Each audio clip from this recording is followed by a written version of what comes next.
Good morning and hello. Reflections on my day 50. That was yesterday. Yeah, an interesting day yesterday. Practically had a bit of a trip down memory lane. I went to somewhere that I used to work and was quite heavily involved in for quite some time. So that was quite interesting. That was a military establishment. And yesterday, strangely enough, was all about death and our relationship with death, but not really death, actually, because the duality of death is life, obviously. So it's about our relationship with that. And so metaphorically for me, it was quite interesting, as in I very often talk about my past life, the old me, and that's what I refer to when I very often talk about the Royal Navy. Now, I love the Royal Navy and I love being part of it, but it's definitely a time to move on. And the me that was that served is very definitely me, a different me to the me that I am now. Also, I lost a number of friends in service. And so it just somehow all seemed to tie together and be appropriate. An appropriate theme for the day, another one of those Tao synchronicities. Our relationship with life and death. Lao Tzu talks about some interesting ideas. There are those that are fixated with living life. There are those that are fixated with dying. And there are very few who actually are immune from the concepts, who step outside the concepts and realise that actually we are an energy and a life force that that exists through possibly all eternity. Don't know how I feel about all that, but certainly, what did I connect with yesterday? I connected with the idea that there are those people who are constantly focused on living life, maybe embracing life. But maybe that's because they think one day they're going to die. And there are those people certainly who I know that live a very hedonistic life, who are constantly going, well, you know, you're a long time dead and now do lots of things in order to avoid it. And that may not be that healthy in terms of, because you may now do loads of things in your 20s and 30s, you know, in order to go, I only live once. But what that ultimately means is that you now end up with a lifetime of, 30 years of disease or, health issues as you get towards your 50s and your 60s and your 70s. So I think societally our relationship with death is quite an interesting one. But I just brought it all down yesterday to focusing on this little microcosm. And in Zen, in Buddhism, I once read a really powerful book called Why We're Born by a Thai Lama, a Buddhist teacher, and he talked about the idea of the day continually of 1,000 deaths.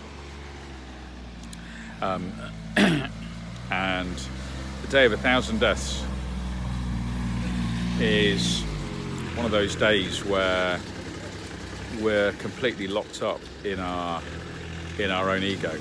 And that for me is a very practical, very pragmatic way of thinking about this. How are you locked up in your own ego, where actually we disconnect from the people around us because we're locked up in our own ego, and therefore then we become metaphorically dead to those people. Our relationship with those people is severed. Our connection is severed because we're doing the we not me.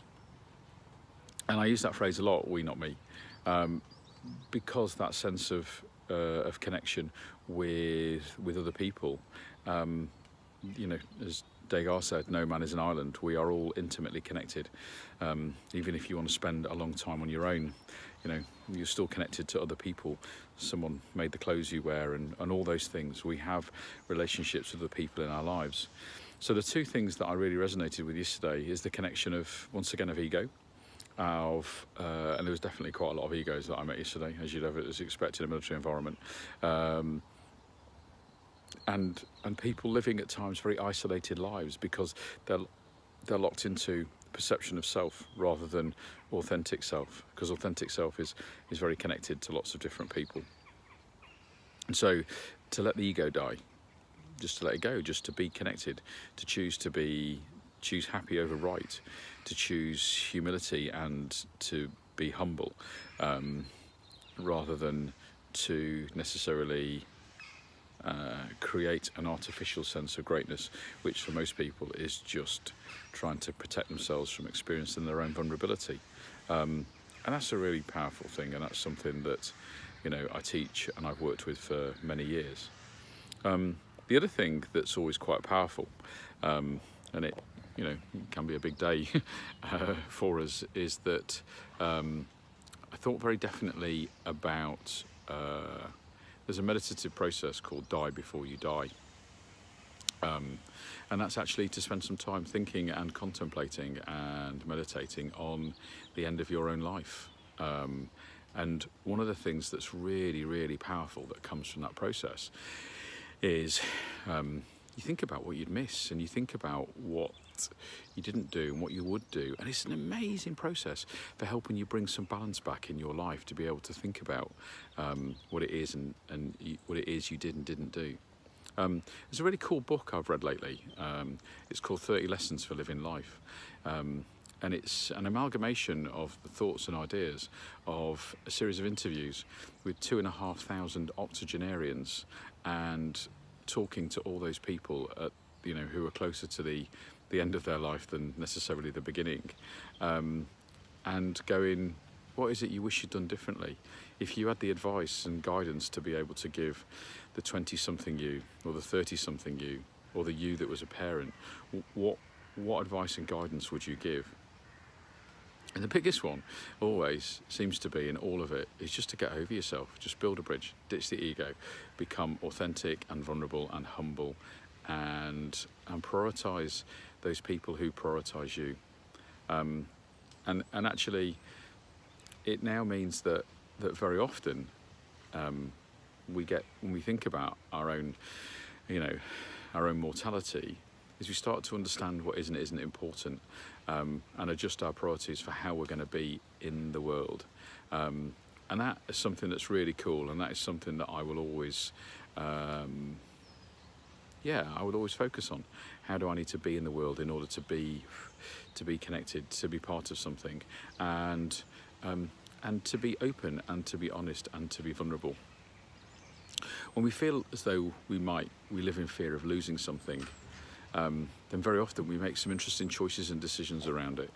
It means that if you think that you're afraid to lose someone from your life, then very often you won't do anything that necessarily, or say anything that might upset them, because you want to keep good favour with them. And maybe sometimes we do that with our life, is that I'm never going to encourage anybody to suddenly, you know, start skydiving without a parachute. But actually, just to be able to pay attention to some of the finer points of maybe the conversations that we should have, the things that we perhaps should say to a boss but haven't done because we're afraid of the impact.